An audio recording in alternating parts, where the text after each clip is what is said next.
I'm Adam Miller, founder and one of the owners at Revel Bikes. I'm here in southern Utah, just a couple hours past Moab with Joe Stanish, and we actually met about 10 years ago on a bike trail in Utah. We're here at a factory that Joe owns, and Joe, tell us a little bit about your history in the bike world and what you've done. Well, Adam, I'm kind of a bike mutt. I've been around a few different companies, big name ones, RockShox, SRAM, NV Composites, a few other stints at other places, but I like bikes. We all like bikes. It works pretty well. We had a great ride a couple days ago in Denver too, so that was really fun. Tell us a little bit about CSS Composites and what you guys have going on here. Well, CSS Composites is three partners. Myself, Jason Christensen, who owns ACT Aerospace right down the campus here. And we just went there and saw some really cool composite parts of wings and fuselages for like Boeing and Airbus and whatnot. Yeah, they do some really amazing composite work down there. Yeah. And my other partner, Jimmy Sear, accomplished triathlete, another bike nut like you and I. So Joe, tell us a little bit about this material that is being used by you guys for the first time ever in the bike industry to create this rim that we're super excited about. Certainly, it's a new composite that comes from aerospace. It's a toughened system, and there's been promises of toughened systems in the past, but this truly is a unique system that really took a unique approach to manufacturing the rim that we're looking at right now. And that's what gets me really excited. I've spent a lot of time, and you've spent way more time than I have, in different more traditional thermoset carbon fiber factories around the world, in the US and in Asia.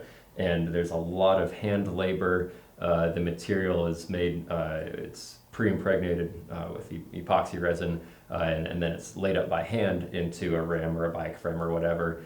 And the system that you guys have going on here just takes that to a whole new level of automation and cleanliness and stability in the manufacturing process. Oh, thanks, Adam. Yeah, we're using automated fiber placement.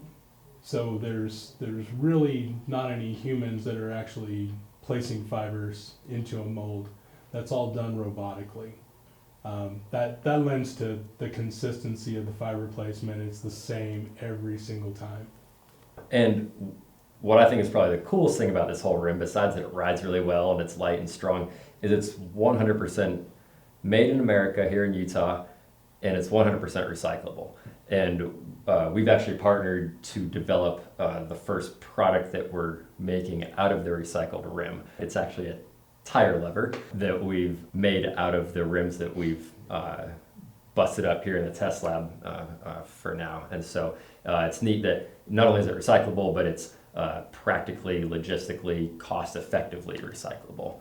And I think that's really special to us as a company with our strong commitment to sustainability. This is the first tangible product, thanks to this partnership that we've created, that has less environmental impact than other more traditional carbon fiber products.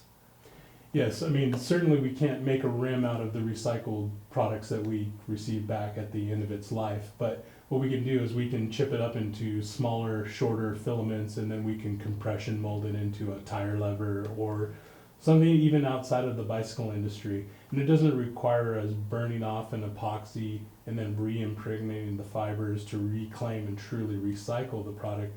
We're chipping it down into short, like 1 inch, 2 inch fiber lengths, and then we'll heat that back up again and compression mold it into a new product.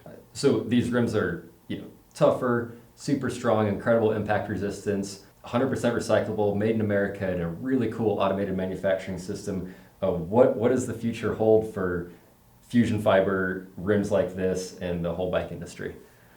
Well, I think you'll see a lot of companies bring this material to market in the bicycle industry. It makes sense from a processing standpoint, a consistency. Certainly the recycling aspect is a reality. It's not a fantasy.